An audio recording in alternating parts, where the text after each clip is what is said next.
And if I've been gifted in this particular area, how can then I share this experience, whether it's giving talks, whether it's giving that. And it was just opening up to the idea when someone asks you, say, look, it feels uncomfortable or it looks like scary, but let me try it anyway. Expand myself. How else can I be a better version of me? A strong and independent woman is something to behold. She pays her own bills, buys her own things, and she doesn't let a man affect her stability or self-confidence. She is a soul-rich woman. Are you ready to be rich doing what you love? Be on purpose and in control of your life again. At For Women Who Love the F Word podcast, we will be openly talking about getting more clients online, getting recognition as the leader and female entrepreneur, and also the F word, being fabulous, having freedom, and financial independence.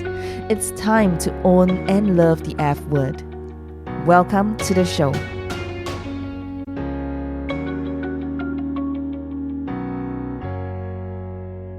Today we have someone really special, influential, sitting right next to me. We are at her home right now, and I'm so privileged and so excited to speak with her and share her story with you.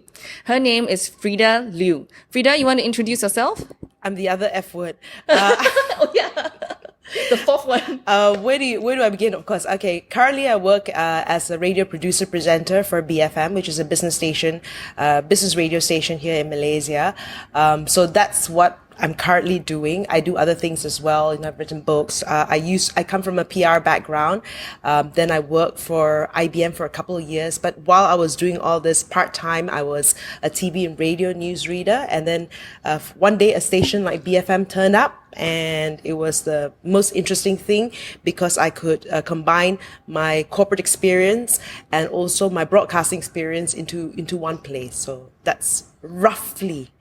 So having gone through so much in life, I mean, your corporate experience to now being on radio, how has the journey been for you? I mean, was it mindset or something that needed to be shifted because you're in different roles, right? Yeah. Well, yeah, so I think there was that point in my life when you say mindset where my son was already older and I was very happy where I was working, but I think there was a different life stage for me.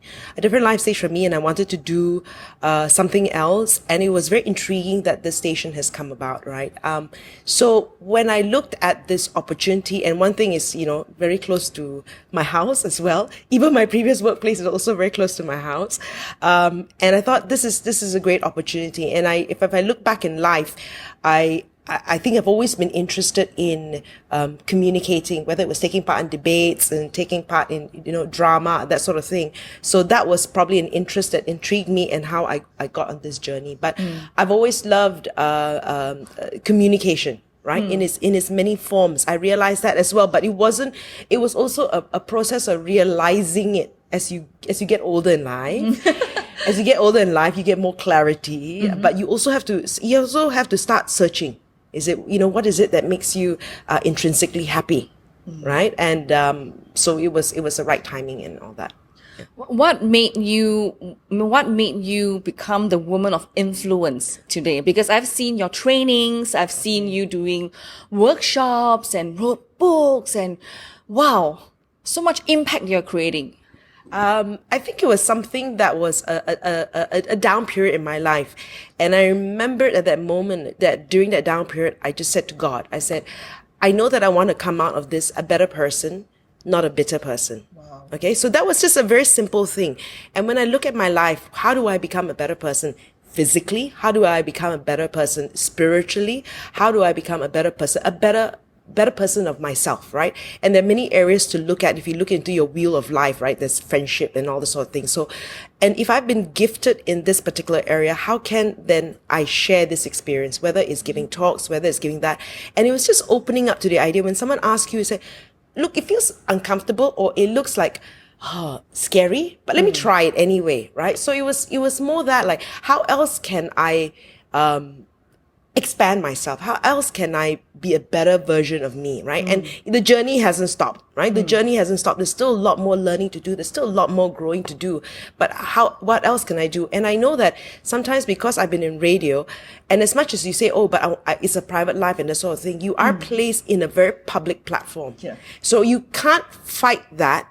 And you've got to come to terms with it. So what do you do when you've given a position of influence? Do you then use the position of influence for good or hide under a shell? Yeah. Right? So when you look at it this way, then it's not about, oh, look at me, but it's, okay, I've been placed in this position. Let me see how else I can be of a better, of a positive influence to others. Wow.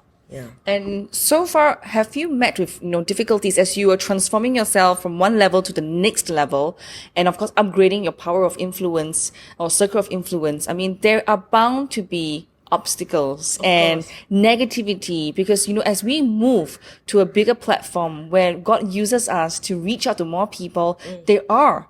So I'm just curious, how has that been? Okay, I think one of the things a lot of women suffer from is the imposter syndrome.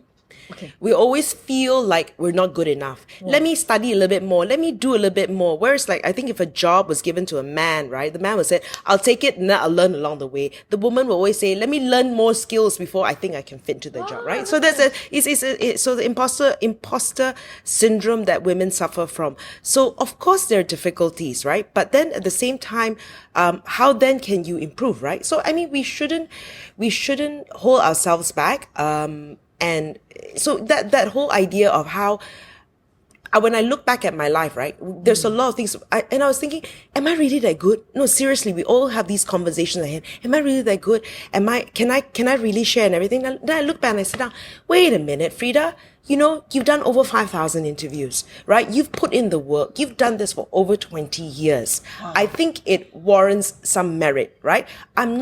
So it's not, it's not to sound braggy, right? But it's to say, really, I have been given this opportunity. I haven't just sort of arrived here. I have done the work, right? And we shouldn't shy away from our contributions. And it's little things. Can you be a better mother? Can you be a better what, right? And we all have something to give to other people. We all have something to learn from other people as well. And I noticed that you had a lot of clarity and awareness. I mean, was this journey a spiritual one for you? Okay, definitely a spiritual journey, but I also took up NLP. I also took up coaching. And so, first of all, for me, I think what I got from NLP was who's my anchor? What's my anchor when all of this disappears? What's my anchor? Who am I when there's no Frida, the radio person, there's no Frida? Who is my anchor? I think you need to get very clear about that first, right? Okay. Because there are going to be different life stages. Maybe I don't want to do this in 5 years, and I don't know, right? But you've got to be very clear about who your anchor is. And then also, like, in terms of clarity, there's sort of certain things you say, oh, wait, I'm good at this. These are my strengths, right? There's some weaknesses I've got to learn, right? But I also learn to understand. Like, I was talking to you yesterday about how you got to learn this to be able to understand, but you also know that those are not your core strengths. So how then can I build up on my strengths, right? So you've got to do all these things and discover yourself along the way. And sometimes when people say 5 years from now, I have a vision of where it is. Is it very clear? Yes and no, but also I'm also open that things might change and things might what. And if it's still, sometimes when I say God, He has bigger plans for me, or He has other plans for me, right? And as much as I like to plan certain things, I'm sure He knows the desires of my heart. But at the same time, He may have something else to plan for me, even going to radio, even going to what was never ever a dream. Was never a dream. Wow. How it happened, I'll tell you another time, was purely accidental. And you know that He's placed you there for a reason. In when you say that knowing yourself, the strengths and the weaknesses, were there mantras and specific exercises that you took every single day? Because we want to take action, right? Yeah. And not just, I want to have more clarity, but how do you go about it? Okay. So share with the audience a little bit about your secret sauce. Oh, secret sauce. Yeah. Secret sauce, I was saying bigger, better, not bitter. That's one thing. And I don't know if you've talked to anybody about the wheel of life. How can I improve myself spiritually? How can I improve myself financially? How can I improve myself with my friends? How can I improve myself mentally? How can I improve myself? So these were all these 8 areas. Do a Google search, right? So all areas. So even being a better mother, I don't know what my son will say, but even being a better mother, I say that I want to be a better mother. I have mentors and coaches say, what do you mean by being a better mother? Well, I want to be able to spend time with him and do that. So make it measurable, make it a measurable goal, right? So, okay, 52 golden mother and son moments.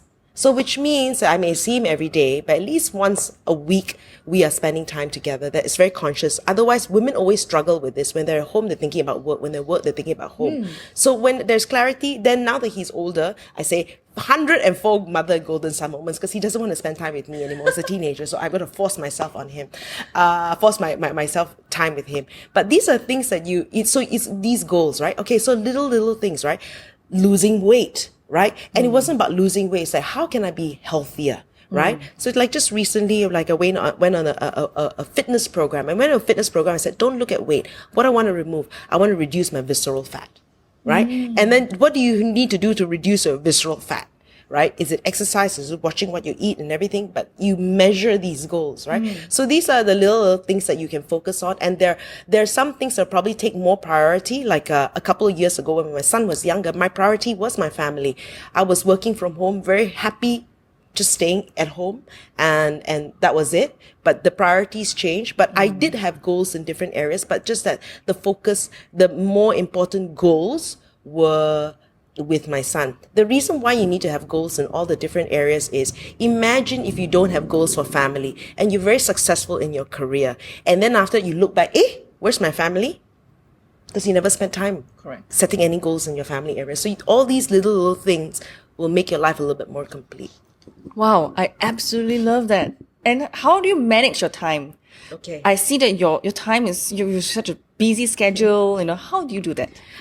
Like I say, your priorities, right? So when you measure 52 golden mother and son moments, then after this, okay, I'll see him later or whatever, we'll try to catch a movie, then I'll do other things later, right? It's not impossible. What do you do in the morning? In the morning, I work out, right? That just has become a lifestyle, right? It's just a lifestyle change. So it's just, what is important to you. It has to be pockets of time. If you need to manage your diary, manage your diary.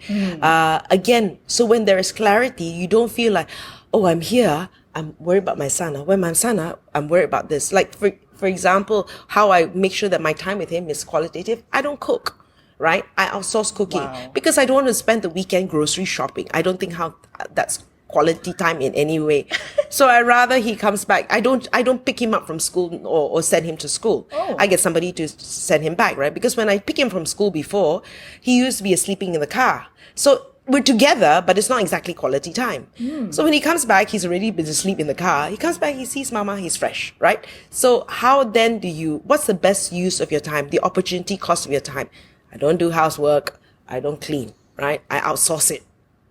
Wow. I love that. I really love that. And when you are doing all this, I mean, to you, what is a woman of influence?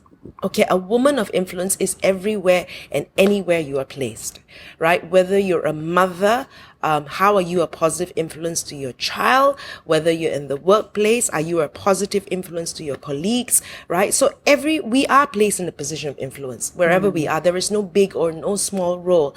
We are all placed here for a reason, and you are not here to take up oxygen and give out carbon dioxide, right? You're here to be to contribute, right? You don't want to die with the music in you, right? You want to know that you've done something positive. And it's little things. Sometimes it's like you're afraid. But what's the one thing that you can do to make your life a little bit different, right? What's the one thing that is sort of making you want to try something new, right?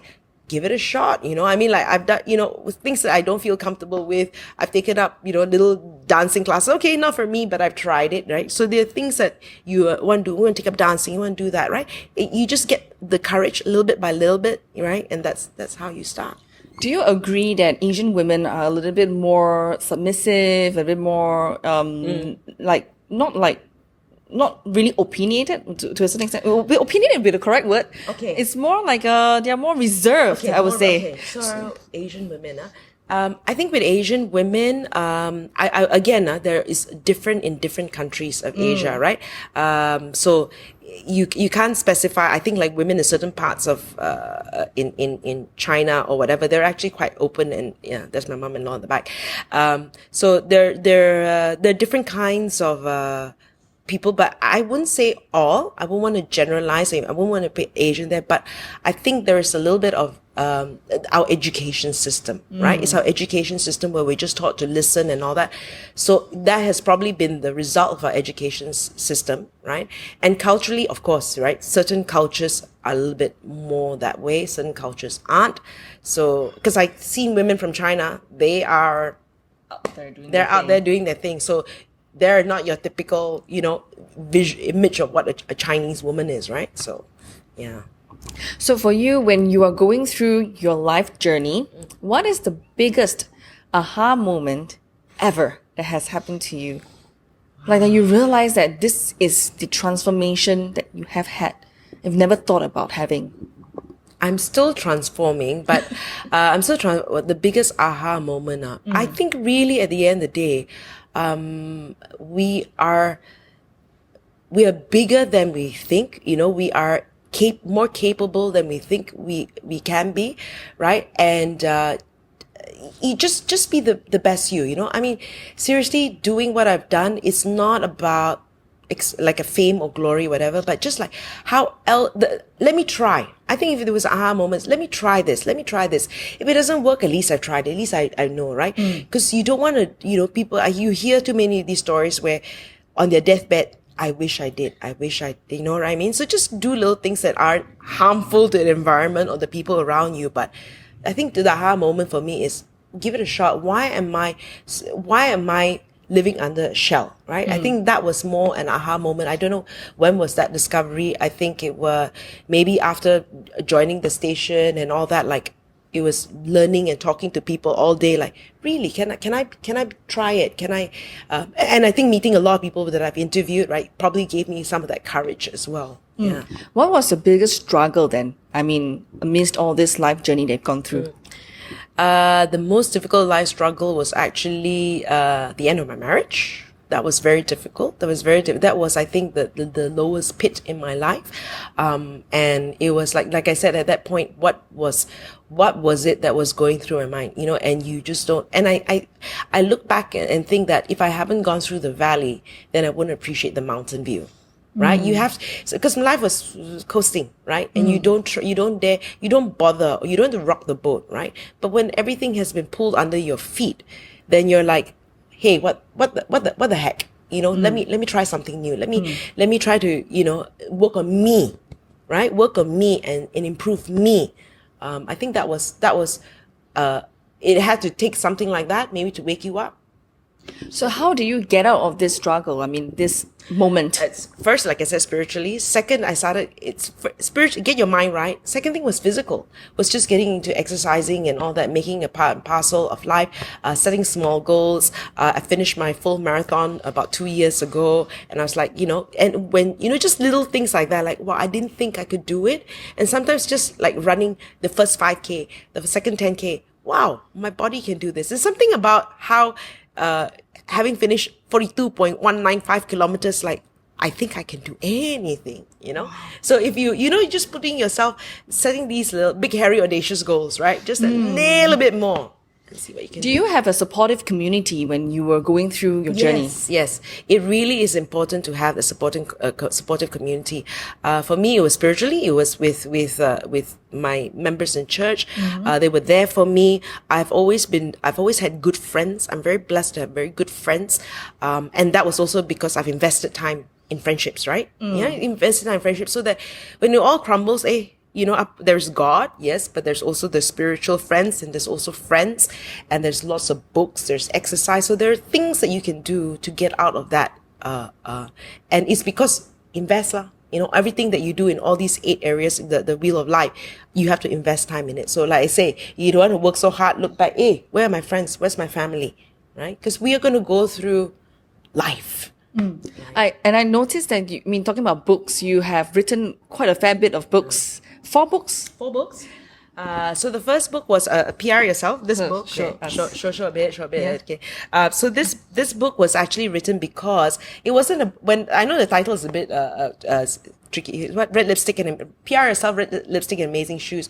Actually, I wrote that book because I've interviewed a lot of SMEs, and when I interview these SMEs, right, there are two kinds of SMEs. One, they say, "Hey, I don't want people to know about me lah." Right? After everybody know my secret. Actually, no secret. Everything's available on Google, right? I mean, the idea of AirAsia wasn't new. Someone had to execute it, right?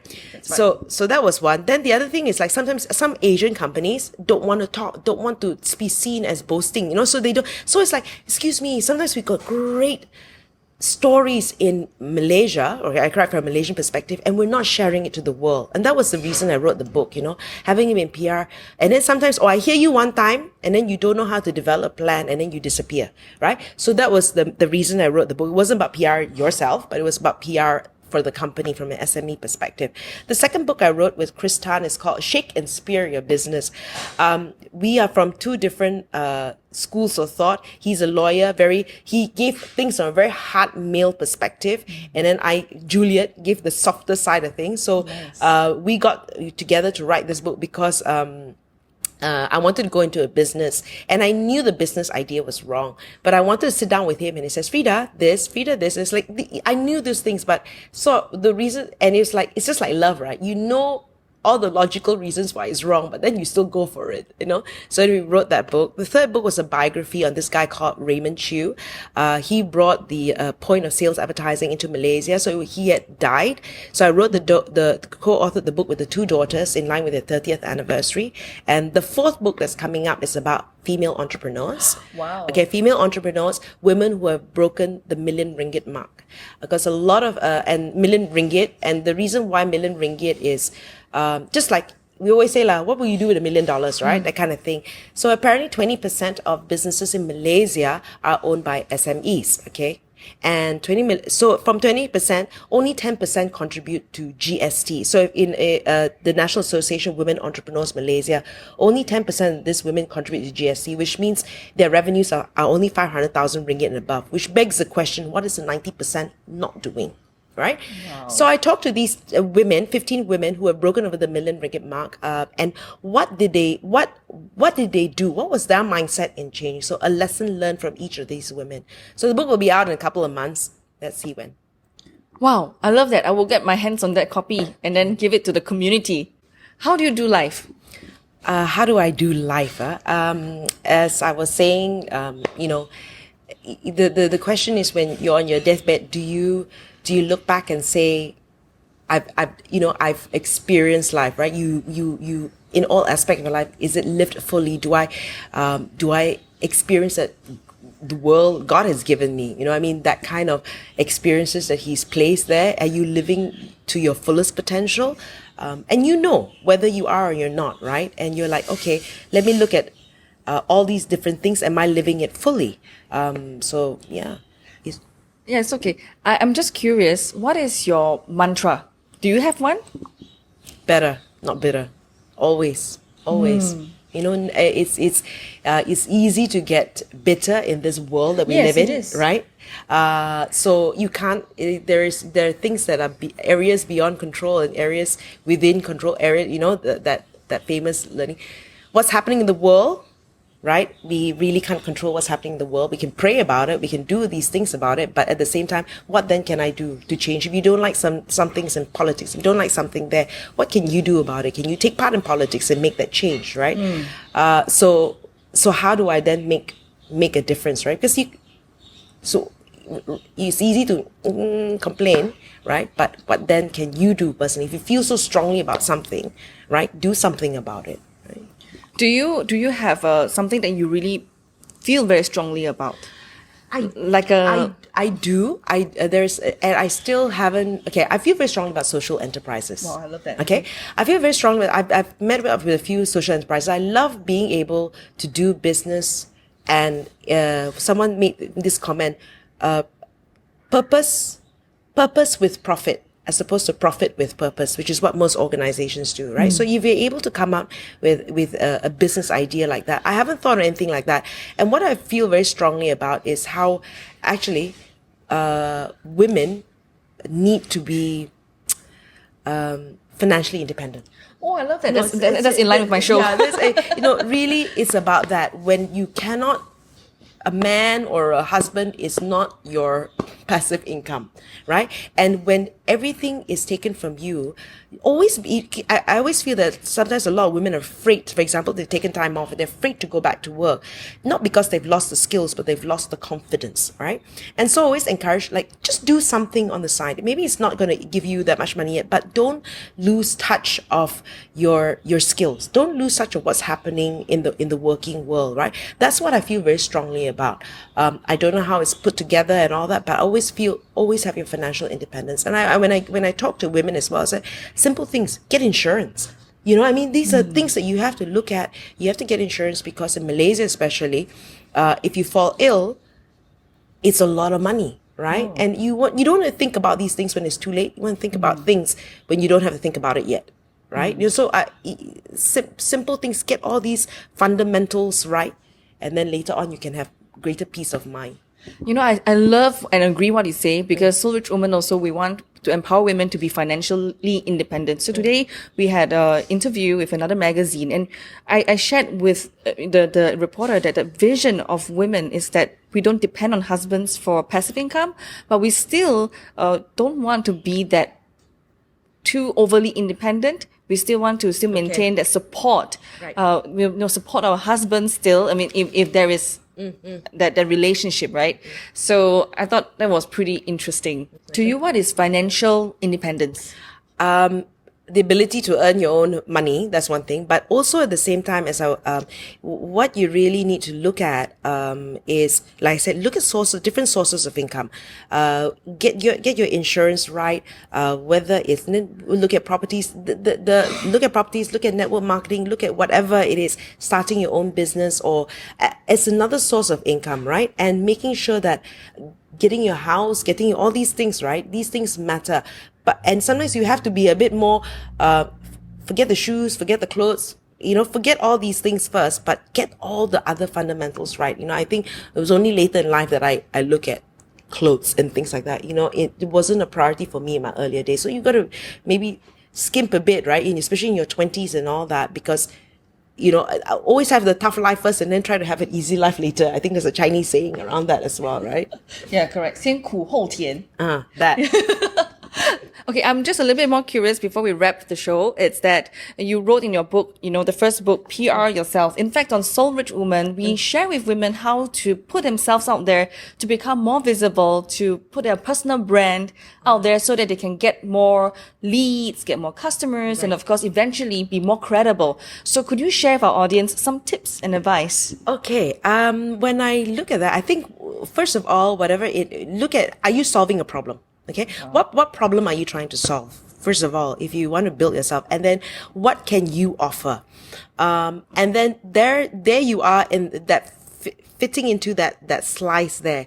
So when I look at what I've done, and I've gone into all these areas, I realize that a lot of women in their 40s are not represented, right? A lot of women in their 40s are not represented. Everybody's looking at the millennial market. The women in their 40s actually have more money to spend and all that. So that space is not addressed, right? And then even being healthy, or even that image of being healthy, no one's there. I do a lot of MC work as well. And when I do look at MC work, who is there that has the business acumen and the business ability? Well, I work for a business radio station, so I found that there was a niche there, right? So I mean, if you want to create a brand, what problem are you trying to solve in the scheme of things, and then what do you have to offer? And it's just simple things. Sometimes, my strength is in communicating. In my case, I feel that that's my strength. So let me use that expertise. So that's how you stand out among other people. I'm actually giving a talk in the future with image consultants. So I'm going to be sharing them with that as well, because when you're talking to image consultants, same. So it's like, are you then appealing to the youth? Are you then appealing to women of a certain age? Are you then appealing into your niche, right? Finding that niche. So, and you can't be all things to everybody. Right? You can't be all things to everybody. So I think for me, you have to find your niche. What are your unique strengths? And then you'll be able, first the problem, then your niche, your unique strengths. Yeah, and putting themselves out there with PR. I mean, how should they start pitching or getting themselves out there to media? Simple things, right? I mean, be a resource, okay? When I say be a resource is, if you want to build your strength, not everybody's going to come into media immediately, right? But what you can do is, are you visible on LinkedIn? Are you visible, on Facebook? Are you visible on all these sort of things that are readily available? And it takes work, right? I was just talking to another girl. I should introduce you to her, Joanna So, who is a #1 YouTube fitness expert. She's Malaysian. She's got 1 million, subscribers on YouTube. Okay. And she said what she did was that she was consistently coming out with videos every week, whether anybody was watching. She's been doing it for 4 years. So do you have the tenacity to continue doing what you're doing over a long period of time as well? So there's simple things, consistency, persistency, and just, being very clear with what your message is. I love that. On Soul Rich Woman TV, we come on live every day. Okay. Yeah, with different community leaders, with myself, and we've done more than 1,500 episodes, and we want to... You do it. Yeah. Oh my goodness. And it's all about consistency. I Right. absolutely agree with you.